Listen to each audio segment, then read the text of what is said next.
अस्सलाम वालेकुम दोस्तों।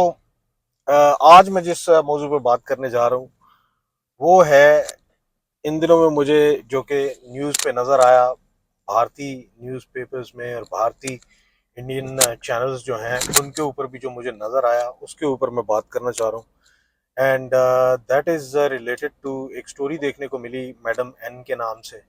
मैडम एन कोई उन्होंने एक इमेजिनरी करेक्टर क्रिएट करके तो उन्होंने ये कहा कि ये पाकिस्तानी मैडम एन जो है उन्होंने बड़े तरीके से सारे के सारे जो सोशल मीडिया एक्टिविस्ट और जो YouTube influencers and all of them वो जितने भी हैं उनको पैसे दे के तो पाकिस्तान ने अपने हक में इस्तेमाल किया और भारत के खिलाफ इस्तेमाल किया।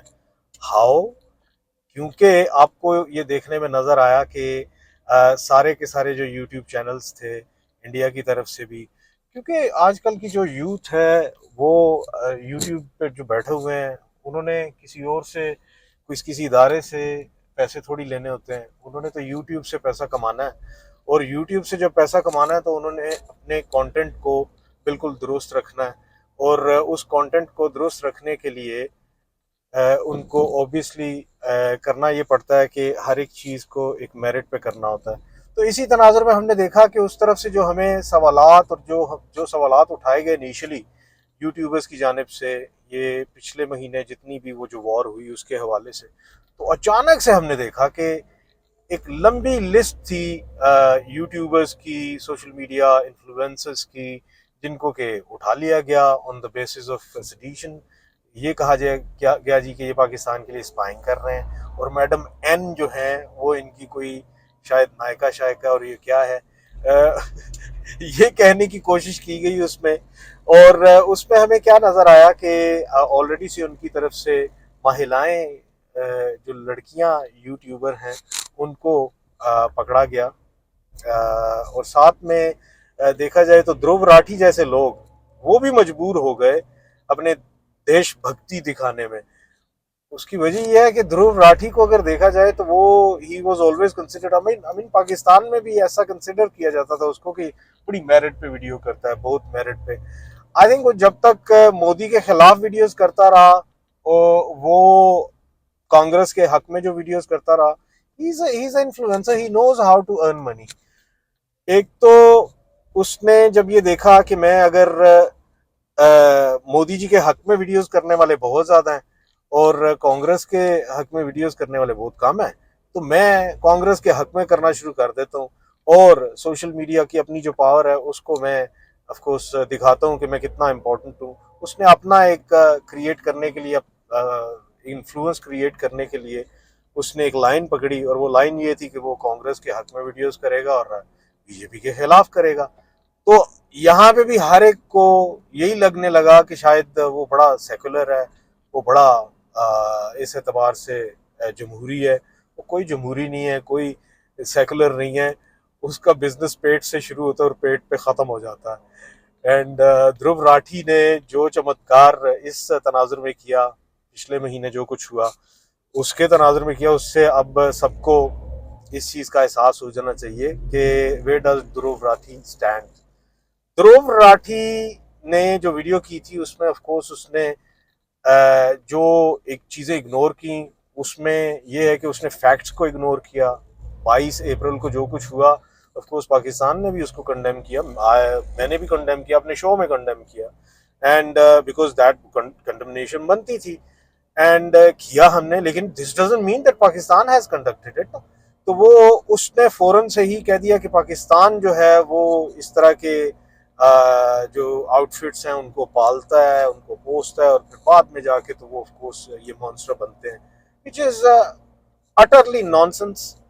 ऐसे लग रहा था जैसे ना श्रीवास्तव ग्रुप ने एक उसको ना कुछ डिटेल्स भेजी हैं कि इनके ऊपर वीडियोस बनाओ, अदरवाइज तुम्हें भी हम लोग यहाँ पे देशद्रोही साबित कर देंगे और फिर तुम भी अपने जो व्यूअर्स हैं उनको ढूंढते ही रह जाओगे, तुम्हारे ऊपर यूट्यूब पे बैन कर देंगे, हर तरफ तुम्हें बैन कर देंगे, तुम्हारी वीडियोस को इंडिया में बैन कर देंगे। तो वो उस तनाजुर में आई थिंक उसने वो जो जैसा जैसा उसको वो कोई श्रीवास्तव ग्रुप ने कोई शीट दी पकड़ाई, उसने वही शीट दे के शिट कर दी यूट्यूब पे। और फिर आपने देखा होगा कि जिस किस्म की उसने ना कोई सर ना कोई पैर, ना कोई डिटेल्स, कहाँ से तुम्हें एविडेंस मिला, वही चीज जो कि आजकल आपको शशि थरूर करता हुआ नजर आ रहा है। ऐसे ऐसे पढ़े लिखे लोग, ऐसे ऐसे डिसेंट लोग जो हैं, वो भी जब आप उनको भी देखते हैं ना कि विदाउट एनी एविडेंस हमें स्लर मार रहे हैं। चले शशि थरूर की भी नजर आती है, शशि थरूर की जब से बीवी मरी है तो ये इसके ऊपर वो बार बार एफआईआर को इनिशिएट कर देते हैं। जब भी बीजेपी को वो काम पड़ता है शशि थरूर से, वो शशि थरूर का मुंह बंद करवाना होता है उन्होंने, तो फौरन से ना उस केस को दोबारा खोल देते हैं। तो शशि थरूर के खिलाफ वो एक जो चिप है, बार्गेन चिप, वो हमेशा से इस्तेमाल होती है। लेकिन ये जो लोग हैं, ये मैडम एन के नाम से, जो कि अब उन्होंने कहा जी कि मैडम एन है, पता नहीं कौन है मैडम एन, कौन आए। तो वो मैडम एन जो है उसका जिक्र करके तो ये कहने की कोशिश की जा रही है कि शायद पाकिस्तान में बैठ के कोई इनका नेक्सस चला रहा था। भाई नेक्सस चलाने के लिए पैसों की जरूरत होती है, और पैसों के हवाले से तो आप अपने ही मीडिया में बार बार हमें कहते रहते हैं कि हमारे पास पैसे नहीं है, हम आईएमएफ चले गए, फिर अपने चैनल्स पे बैठ के कह रहे होते हैं कि कटोरा देश और ये वो सारा। अगर ऐसा ही चक्कर है कटोरा देश, तो हम लोग मैडम मैन जो है वो कहाँ से पैसे देगी सबको। तो ये खुद भी कुछ सोच लिया करे ना।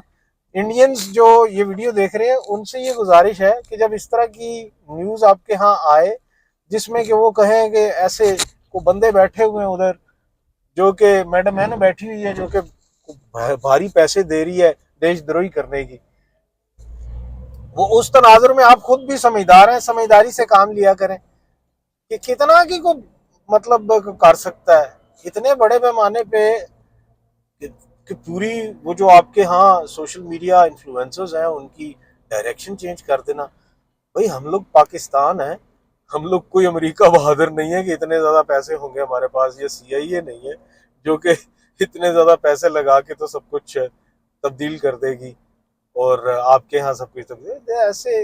मतलब खुद भी कुछ समझ होनी चाहिए, सोच विचार करके तो इस तरह की कोई न्यूज़ दिया करें। लेकिन यह है कि अब जब के इंडिया को अगर देखें तो वो कहते हैं ना कि वो अब भी लकीर पीट रहा है, तो वो लकीर पीटते पीटते ये पागल हो जाएगा और ऐसी ही खबरें देता रहेगा पाकिस्तान के बारे में कि कोई मैडम एन है, कोई ये है, कोई वो है।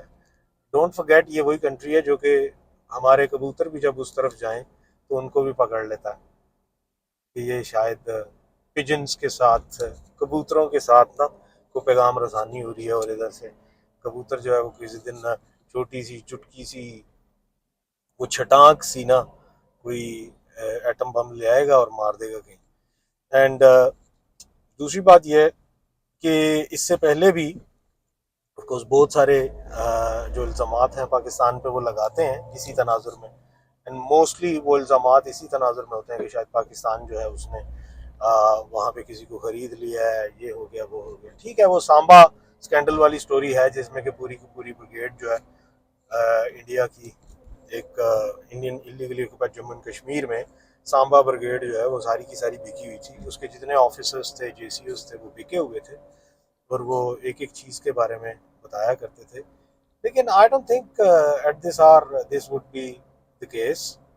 और इंडिया से ये गुजारिश है कि मतलब इस तरह के शक ना किया करें अपनी आवाम पे।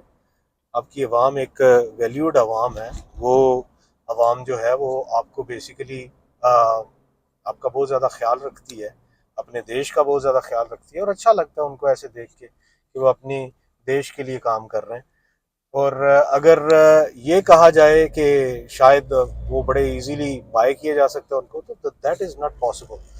सो इन चीज़ों को काइंडली मैंने हाईलाइट करना था कि जब भी आप इस तरह की स्टोरीज देखें तो always keep in your mind this is all idiotic.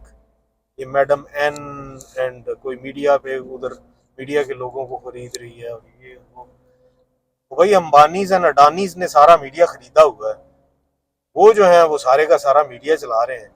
अगर मीडिया इतना ही आसान होता उधर खरीदना, या लोगों की राय इतनी ज़्यादा आसान होती बड़े पैमाने पे खरीदना, तो शायद कांग्रेस भी किसी की मिन्नत तरला कर लेती और अपने हक में चीजें करवा लेती। तो this doesn't make sense at all. Take good care of yourself.